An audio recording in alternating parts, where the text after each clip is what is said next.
Friends, എല്ലാവർക്കും നമസ്കാരം. നിങ്ങളേവരും കാത്തിരിക്കുന്ന രേവതിയുടെയും സച്ചിയുടെയും അടുത്ത ആഴ്ചയിലെ സൂപ്പർ ഹിറ്റ് പ്രമോ വിശേഷത്തിലേക്ക് എല്ലാ കൂട്ടുകാർക്കും സ്വാഗതം. എല്ലാവർക്കും നല്ലൊരു പുതുവത്സരാശംസകളൊക്കെ നേർന്നുകൊണ്ട് നമുക്കിനി വരാനിരിക്കുന്ന സൂപ്പർ ഹിറ്റ് വിശേഷം എന്താണെന്ന് കേട്ടാലോ. അതിനു മുമ്പായിട്ട് ആരെങ്കിലും ഒന്ന് കാണുന്നുണ്ടെങ്കിൽ, ആദ്യമായിട്ട് കാണുന്നുണ്ടെങ്കിൽ നമ്മുടെ ചാനൽ ഒന്ന് സബ്സ്ക്രൈബ് ചെയ്ത് വെക്കണം. അതിനോടൊപ്പം തന്നെ നമുക്ക് 1K ലൈക്ക് ടാർജറ്റ് ഇട്ടിട്ടുണ്ട്. അപ്പോൾ ഒന്ന് 1K ലൈക്ക് ആക്കാൻ വേണ്ടി എല്ലാവരും ഒന്ന് ലൈക്ക് അടിച്ചിട്ട് കാണാൻ ശ്രമിക്കുക കേട്ടോ. അപ്പൊ നമുക്ക് നേരെ രേവതിയുടെയും സച്ചിയുടെയും പ്രണയ വിശേഷത്തിലേക്ക് അങ്ങ് പോയാലോ. അപ്പൊ ഇനി നമ്മൾ രേവതിയുടെയും സച്ചിയുടെയും പ്രണയ വിശേഷങ്ങൾ തന്നെയാണ് കാണാൻ പോകുന്നത്. നമ്മളൊക്കെ ആഗ്രഹിക്കുന്നതിലും അപ്പുറം ഒരു നല്ലൊരു ഭർത്താവ് എന്ന് വേണമെങ്കിൽ പറയാം. നമ്മളൊക്കെ കൊതിച്ചു പോകും ഈ ഭർത്താവിനെ കണ്ടു കഴിഞ്ഞാൽ. അതുപോലെ ഒരു അടിപൊളി ഭർത്താവായിട്ടും അച്ഛനായിട്ടും സഹോദരനായിട്ടും ഫ്രണ്ടായിട്ടും ഒക്കെ രേവതിക്ക് ഇനി സച്ചി മാറാൻ പോവാണ് കേട്ടോ. അപ്പൊ അതെങ്ങനെയാണ് മാറുന്നതെന്നൊക്കെ നമുക്ക് നോക്കിയാലോ.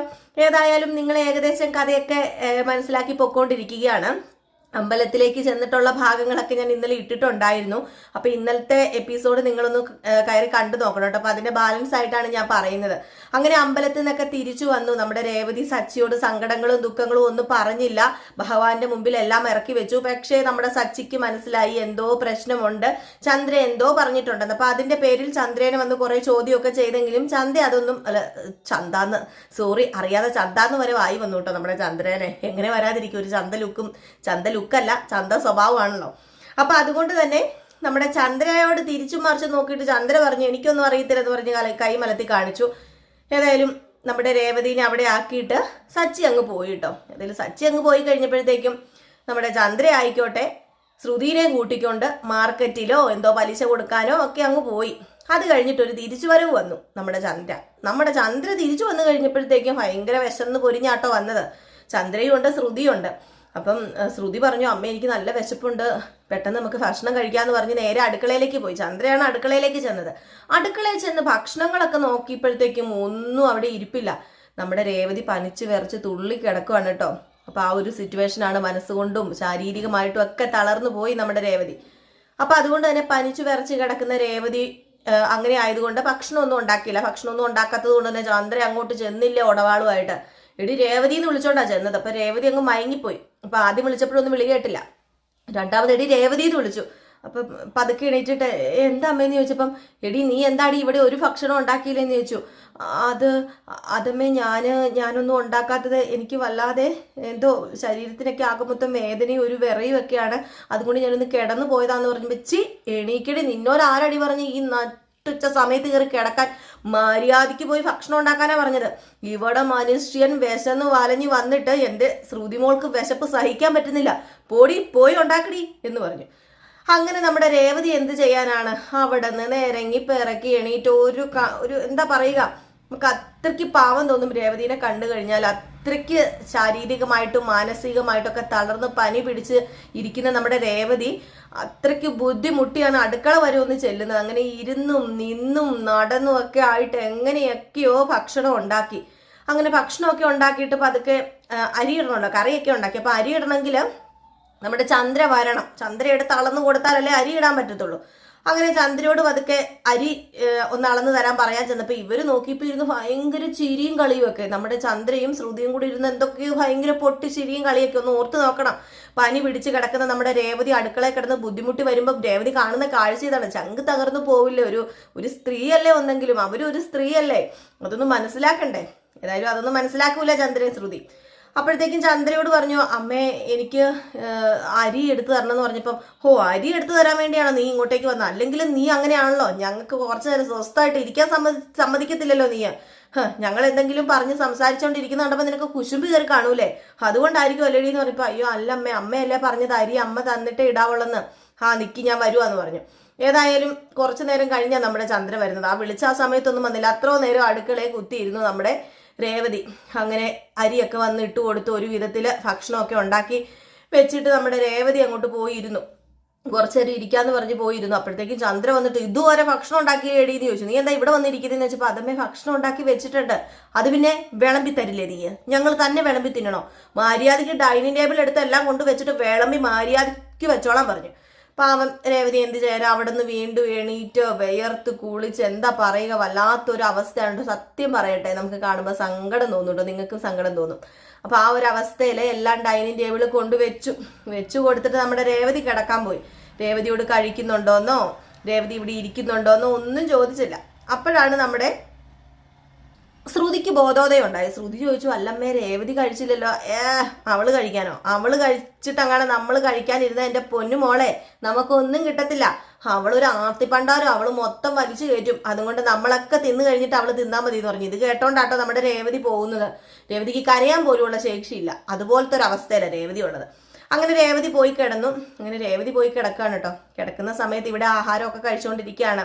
അപ്പോൾ ഒന്നാമത്തെ ട്രിപ്പ് ആഹാരം കഴിച്ചു കഴിഞ്ഞ് അപ്പൊ രണ്ടാമത്തെ ട്രിപ്പ് കഴിക്കുക, അതായത് വൈകിട്ടത്തെ അത്താഴം കഴിക്കുക. അപ്പൊ അവിടെ നമ്മുടെ സുതിയൊക്കെ വന്നിരിപ്പുണ്ട്.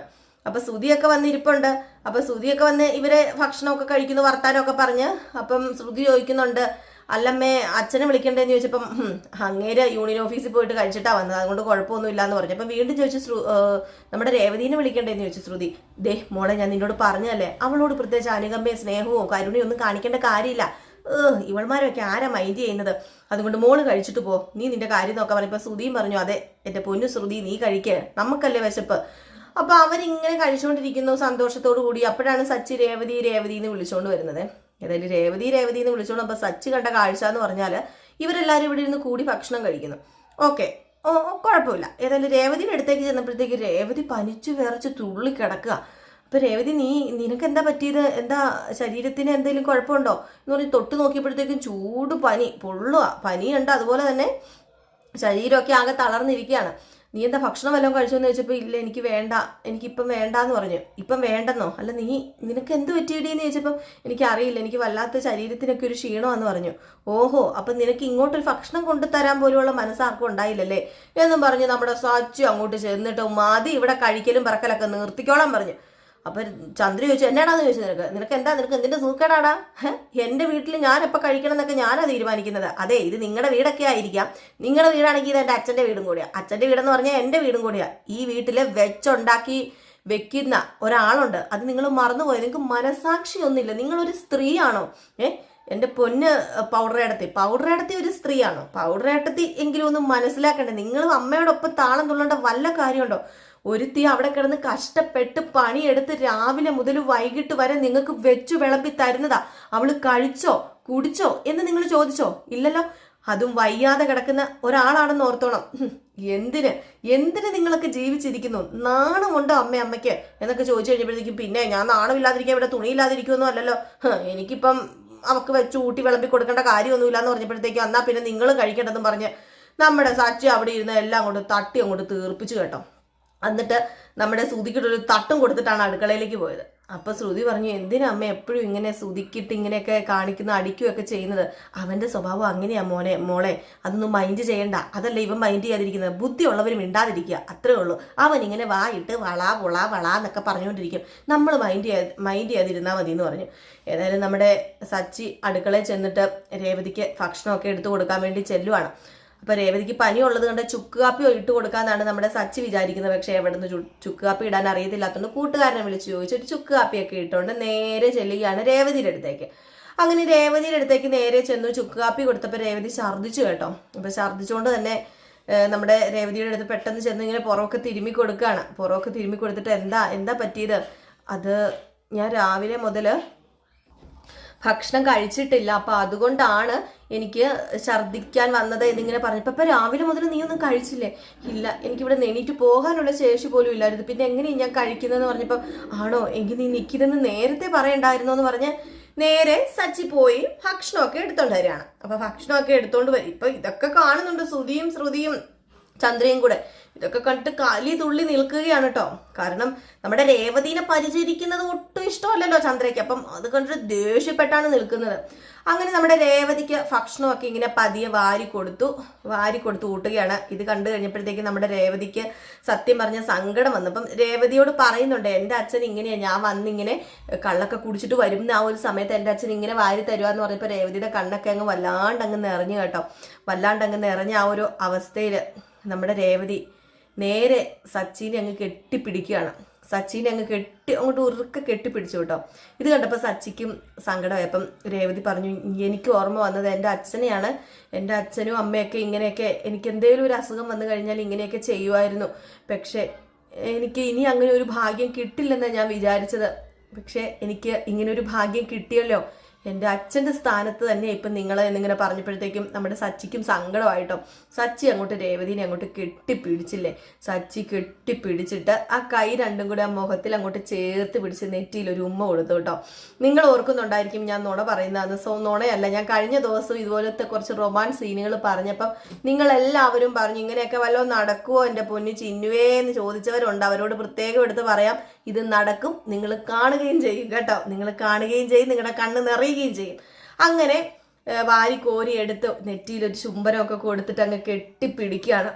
പിന്നെ അങ്ങോട്ട് നമ്മുടെ ശാന്തി മുഹൂർത്തം തന്നെയാണ് കേട്ടോ. പിന്നെയാണ് ശാന്തി മുഹൂർത്തം നടക്കുന്നത്. അതായത് ശാന്തി മുഹൂർത്തം എന്ന് പറഞ്ഞാൽ അവർ അറേഞ്ച് ചെയ്തൊരു സംഭവമൊന്നുമല്ല, പെട്ടെന്നാണ് എല്ലാം. അതായത് ഈ പനി വന്നത് സത്യം പറഞ്ഞു കഴിഞ്ഞാൽ നല്ലൊരു കാര്യമായിട്ട് മാറുകയാണ്. ഉർവശി ശാപം ഉപഹാരം എന്ന് പറയുന്നത് പോലെ ഇപ്പൊ ഈ പനി വരാനും ചന്ദ്ര അങ്ങനെയൊക്കെ പറയാനും പനി വരാനും അതിനെ തുടർന്ന് അമ്പലത്തിൽ പോകാനും വെള്ളം കോരി ഒഴിക്കാനും നമ്മുടെ ദൈവത്തിനോട് സങ്കടങ്ങളൊക്കെ പറയാനും ഒക്കെ നമ്മുടെ രേവതിക്ക് തോന്നിയത് സത്യത്തിൽ ഒരു നല്ല കാര്യം തന്നെ ആവുകയാണ്. ഇതിന്റെ സ്റ്റാർട്ടിങ് പോയിന്റ് എവിടെ നിന്നാണ് വന്നത്? നമ്മുടെ ചന്ദ്ര. ഏതായാലും ചന്ദ്ര സത്യത്തിൽ രേവതിക്കിട്ട് പണിതത് രേവതിക്ക് ഒരു നല്ല ഇത് തന്നെയാണ് കിട്ടിയിരിക്കുന്നത്. അങ്ങനെ അവരുടെ ജീവിതം അവിടുന്ന് തുടങ്ങുക തന്നെയാണ്. പക്ഷേ രാവിലെ ആകുമ്പോഴത്തേക്ക് നമ്മുടെ സച്ചിയുടെ കയ്യിൽ നിന്നെല്ലാം പോകും കേട്ടോ. പെട്ടെന്നുള്ള ആ ഒരു സ്നേഹത്തിലാണ് ഇവരിങ്ങനെ ഒരു സ്നേഹപ്രകടനങ്ങളൊക്കെ കാഴ്ചവെച്ചത്. പക്ഷെ രാവിലെ ആകുമ്പോഴത്തേക്കും ആ ഒരു എന്താ പറയുക, വേണ്ടായിരുന്നു എന്നൊക്കെ സച്ചിക്ക് തോന്നും. എങ്കിലും പറഞ്ഞിട്ട് കാര്യമില്ലല്ലോ. ഇനി അവർ ഭാര്യയും ഭർത്താവുമായി ജീവിക്കാൻ തുടങ്ങിയില്ല. ഇനി പതിയെ പതിയെ ഓരോ കാര്യങ്ങൾ ഇങ്ങനെ നടന്നുകൊണ്ടേ ഇരിക്കുമല്ലോ. അപ്പൊ അങ്ങനെ നേരം പരപരാ വെളുക്കുന്നു. നേരം പരപരാ വെളുത്ത് കഴിയുമ്പോ നമ്മുടെ രേവതി വരുന്നുണ്ട് കേട്ടോ. നമ്മുടെ രേവതി വരുന്നത് എങ്ങനെയാണ്? കുളിയൊക്കെ കഴിഞ്ഞ് തലമുടിയൊക്കെ കെട്ടിവെച്ച് ഇങ്ങനെ വരികയാണ്. വരുന്നത് കാണുന്നു. അപ്പം ഇതിനിടയിൽ സച്ചി ഇങ്ങനെ കിടന്നുറങ്ങുന്നതൊക്കെ നോക്കുന്നുണ്ട്. അപ്പം സച്ചി ഇങ്ങനെ കിടന്നുറങ്ങുന്നത് നോക്കുന്നു. അപ്പൊ രേവതി ഇങ്ങനെ കുളിയൊക്കെ കഴിഞ്ഞ് വരുമ്പോ പെട്ടെന്ന് സാരി ഉടുത്തിട്ട് ഇങ്ങനെ പുറയിലേക്കാക്കി ഇങ്ങനെ തിരിഞ്ഞു കഴിഞ്ഞപ്പോഴത്തേക്കും സാരി ഇങ്ങനെ പിടിച്ചു കഴിഞ്ഞപ്പോഴത്തേക്കും രേവതിക്ക് നാണമായിട്ടോ.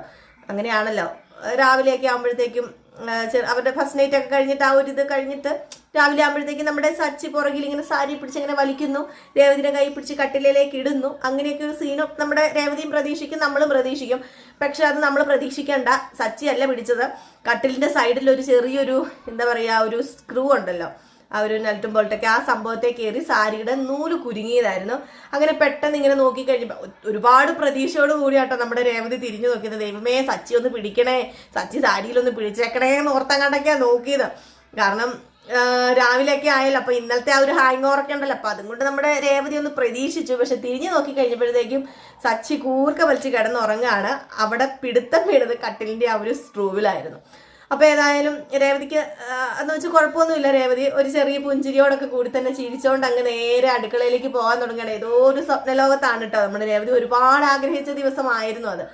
അപ്പം ആ ഒരു കാര്യമൊക്കെ ഇങ്ങനെ ആലോചിച്ച് തന്റെ ഭർത്താവിനെ കുറിച്ചൊക്കെ ഓർത്ത് ഇങ്ങനെ പോവുകയാണ്. അപ്പൊ അങ്ങനെ പോയി കഴിയുമ്പോഴത്തേക്കുമാണ് നമ്മുടെ ചന്ദ്ര ഇത് കാണുന്നത്. ചന്ദ്ര നോക്കിയപ്പോഴത്തേനും എന്താ രേവതി ഇങ്ങനെ പാട്ടൊക്കെ പാടി എന്തോ ഒരു ചെറിയ നാണത്തോടു കൂടിയൊക്കെ ഇങ്ങനെ വരുന്നു, വിളക്ക് കത്തിക്കാൻ വേണ്ടി പോകുന്നു. അപ്പം എന്താടി നിനക്ക്, നീ എന്താ ഈ രാവിലെ കുളിച്ചത്? അത് പിന്നെ രാവിലെ ഇതൊക്കെ കഴിഞ്ഞ പിന്നെ രാവിലെ കുളിക്കണ്ടേമേ നീ ചോദിച്ചു. ഏതൊക്കെ കഴിഞ്ഞാല്? എൻ്റെ ഈശ്വര, എല്ലാം കയ്യിൽ നിന്ന് പോയോ? ഇവിടെ ശാന്തി മുഹൂർത്തമൊക്കെ കഴിഞ്ഞു എൻ്റെ ഈശ്വര എന്നുള്ള രീതിയിലാണ് ചന്ദ്ര നിൽക്കുന്നത്. എന്താ അമ്മേ? അല്ല സാധാരണ അങ്ങനെയാണല്ലോ, രാവിലെ എണീക്കുമ്പം കുളിച്ചിട്ടൊക്കെ അല്ലേ നമ്മൾ അടുക്കളയിലൊക്കെ കയറാൻ പാടുള്ളൂ ഇങ്ങനെയുള്ള സമയത്ത്. അപ്പൊ വീണ്ടും നീ ഇങ്ങനെയുള്ള സമയത്ത് നീ എന്ത് കാര്യം അടി പറയുന്നതെന്ന് ചോദിച്ചപ്പം അത് അമ്മയോട് പ്രത്യേകിച്ച് ഞാൻ പറഞ്ഞു തരേണ്ട കാര്യമുണ്ടോ? അമ്മയ്ക്ക് അറിയില്ലേ, അമ്മ 3 മക്കളെ പ്രസവിച്ചതല്ലേ എന്നിങ്ങനെ ചോദിച്ചും കൂടെ കഴിഞ്ഞു.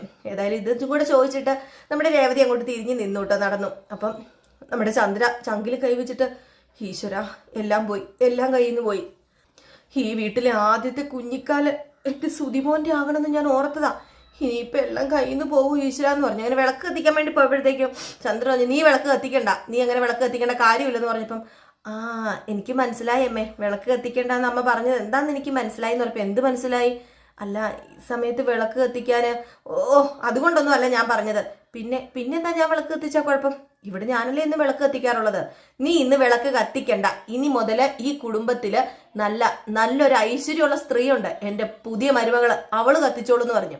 അപ്പം പറഞ്ഞു അത് ശരിയാവില്ലമ്മേ, അത് കാരണം വിളക്ക് കത്തിക്കാനുള്ള ചുമതല എനിക്ക് തന്നെ അച്ഛൻ തന്നിരിക്കുന്നത്, അതുകൊണ്ട് ഞാൻ വിളക്ക് കത്തിക്കും, എനിക്ക് വിളക്ക് കത്തിക്കുക തന്നെ വേണമെന്ന് പറഞ്ഞപ്പോഴത്തേക്കും ചന്ദ്ര പറഞ്ഞു ദേ എൻ്റെ പൊന്നു രേവതി, ഇനി ശ്രുതി വിളക്ക് കത്തിച്ചോളും, ഇന്ന് നീ വിളക്ക് കത്തിക്കാനും പോകണ്ട എന്നിങ്ങനെ തർക്കിച്ചു കഴിഞ്ഞിട്ട് ശ്രുതി മോളെ ഇങ്ങ് വന്നേ, മോള് വാ, മോള് വിളക്ക് കത്തിക്കാൻ വാന്ന് പറഞ്ഞ് വിളിച്ചപ്പോഴത്തേക്കും ശ്രുതി മുടിയൊക്കെ പടർത്തിയിട്ട് ഒരു ബ്രഷൊക്കെ കൊണ്ട് പല്ലൊക്കെ തേച്ച് ടോയ്ലറ്റിലേക്ക് പോകാൻ വേണ്ടി വന്നിട്ട് അമ്മ എന്താ അമ്മ എന്നെ വിളിച്ചത്? അപ്പൊ നമ്മുടെ രേവതി ഒന്ന് ചിരിച്ചു കേട്ടോ, ഇങ്ങനെ ഒന്ന് ചിരിച്ചു. അപ്പൊ രേവതിക്ക് പിടികിട്ടി ഇന്നിനിയിപ്പൊ വിളക്ക് കത്തിക്കാനൊന്നും ഉള്ള ആ ഒരു ഇതൊന്നും ഉണ്ടാകാൻ പോകുന്നില്ല. ശ്രുതി വിളക്ക് കത്തിക്കുകയാണെങ്കിൽ കുളിച്ച് ഒരുങ്ങി വരുമ്പം എത്ര നേരമാകും. അങ്ങനെ ലാസ്റ്റ് നമ്മുടെ ചന്ദ്ര അവിടെ തോറ്റിട്ട് ഏതായാലും നീ വിളക്ക് കത്തിക്കുക, എന്ത് വേണമെങ്കിലും ചെയ്തോ എന്നും പറഞ്ഞ് നമ്മുടെ രേവതിനെ അങ്ങ് പറഞ്ഞു വിട്ടപ്പം മനസ്സിലായി ഏതായാലും തോറ്റുപോയല്ലേ എന്ന് പതുക്കെ ചോദിച്ചപ്പം എന്താടി നീ പറഞ്ഞത്? ഒന്നുമില്ലമ്മേ, ഞാൻ വിളക്ക് കത്തിക്കാന്നാ പറഞ്ഞതെന്ന് പറഞ്ഞ് രേവതി വിളക്ക് കത്തിക്കാനങ്ങ് പോയി. രേവതിയുടെ മുഖത്തൊരു സന്തോഷവും ഒരു ചിരിയൊക്കെ കിട്ടി. കാരണം ഇനി ഭർത്താവ് തന്റെ കൂടെയുണ്ട്, തന്റെ ഭർത്താവാണ്. അപ്പം ഇനി നമ്മുടെ രേവതിക്ക് എന്തും പറയാലോ, ഇനി നമ്മുടെ രേവതിക്ക് എന്തും പറഞ്ഞാലും നമ്മുടെ സച്ചി ഉണ്ട് രേവതിയുടെ കൂടെ നിൽക്കാനെന്നുള്ള ആ ഒരു കരുത്ത് നമ്മുടെ രേവതിക്കുണ്ട്. അങ്ങനെ ചന്ദ്രയുടെ ആ ഒരു ഇതും അതും ഒക്കെ പോയിട്ടോ, നെൽട്ടും ബോൾട്ടും സ്ക്രൂ ഒക്കെ ഇളകിപ്പോയ അവസ്ഥയിലാണ് ചന്ദ്ര ഉള്ളത്. എൻ്റെ ഈശ്വരന്മാരെ, ഇനി അവൻ്റെ കുഞ്ഞാണോ ഇവിടെ ആദ്യം പിറക്കാൻ പോകുന്നെന്നുള്ളൊരു ആ അവസ്ഥയിലാണ് ഉള്ളത് കേട്ടോ. അപ്പം ഇങ്ങനെ കുറച്ച് ഭാഗങ്ങളൊക്കെ കാണിക്കുന്നുണ്ട്. അപ്പം അടുത്ത ആഴ്ചയിലെ പ്രധാന ഹൈലൈറ്റ് എന്ന് പറഞ്ഞാൽ ഇത് തന്നെയാണ്. അപ്പം നമ്മളെല്ലാം കാത്തിരുന്ന ആ ഒരു ശുഭമുഹൂർത്തം അടുത്ത ആഴ്ചയാണ് നമ്മൾ കാണാൻ പോകുന്നത്. അപ്പം നിങ്ങൾ ജനറൽ പ്രമോയിലൊക്കെ കണ്ടു കാണും, നമ്മുടെ രേവതിയുടെയും സച്ചിയുടെയും പ്രണയരംഗങ്ങളൊക്കെ കണ്ടു കാണും. അപ്പം ഞാൻ കൂടുതൽ പറഞ്ഞു കുളവാക്കുമൊന്നും വേണ്ടെന്ന് എനിക്കറിയാം, ഇതൊക്കെ നിങ്ങൾ കണ്ടിട്ടിരിക്കുകയല്ലേ. അപ്പം നിങ്ങളൊക്കെ എല്ലാവരും കാണുക, സപ്പോർട്ട് ചെയ്യുക. നിങ്ങളുടെ സ്നേഹത്തിന് സപ്പോർട്ടിന് ഒരുപാട് നന്ദിയുണ്ട്. നമ്മൾ ഇന്ന് ഉച്ചയ്ക്ക് അടുത്ത ആഴ്ചയിൽ, അതായത് നെക്സ്റ്റ് വീക്ക് പ്രേമയാണ് ഇടുന്നത്. എല്ലാ ദിവസവും ഉച്ചയ്ക്ക് രേവതിയുടെയും സച്ചിയുടെയും പ്രണയവിശേഷം മാത്രമായിട്ട് നമ്മൾ വരുന്നുണ്ട് കേട്ടോ. അതായത് ഇനി വരാനിരിക്കുന്ന രേവതിയുടെയും സച്ചിയുടെയും നല്ല മുഹൂർത്തങ്ങൾ ഒക്കെ ഉൾക്കൊള്ളിച്ച് നമ്മളൊരു എപ്പിസോഡ് എന്നും ഉച്ചയ്ക്ക് ചെയ്യുന്നുണ്ട്. അപ്പം ഇന്ന് ഉച്ചയ്ക്ക് ചെയ്യാത്തത് വേറൊന്നും കൊണ്ടുമല്ല, നമുക്ക് ഇന്ന് കഥയില്ല. അപ്പം രാവിലെ ഞാൻ ഇട്ടിരിക്കുന്ന കഥ എന്ന് പറഞ്ഞാൽ അത് നമുക്ക് തിങ്കളാഴ്ച വരാൻ പോകുന്ന കഥയാണ് കേട്ടോ. അപ്പം നമുക്ക് ഇന്ന് കഥയില്ല. അപ്പം തിങ്കളാഴ്ച വരാൻ പോകുന്ന കഥയാണ് നമ്മൾ രാവിലെ ഇട്ടിരിക്കുന്നത്. ഇത് നമ്മുടെ നെക്സ്റ്റ് വീക്ക്, അതായത് അടുത്ത ആഴ്ചയിലെ ഫുൾ വിശേഷം ഒന്ന് ചുരുക്കി നമ്മൾ പറഞ്ഞതാണ്. അപ്പം എല്ലാവർക്കും വീണ്ടും നല്ലൊരു വർഷമാകട്ടെ. നമുക്കൊരു പുതുവർഷമാണ്, ചിങ്ങം 1 അപ്പം എല്ലാവർക്കും നല്ലൊരു ചുവടുവയ്പ്പൊക്കെ ആകട്ടെ. നല്ല എല്ലാവരുടെയും ജീവിതത്തിൽ നല്ലത് മാത്രം സംഭവിക്കട്ടെ ഈ വർഷം എന്നൊക്കെ പ്രാർത്ഥിച്ചുകൊണ്ടും ആശംസിച്ചുകൊണ്ടൊക്കെ നിർത്തുന്നു. അപ്പം അടുത്തൊരു അടിപൊളി വിശേഷമായിട്ട് വരുന്നവരെ എല്ലാവർക്കും ടാറ്റാ ബൈ ബൈ.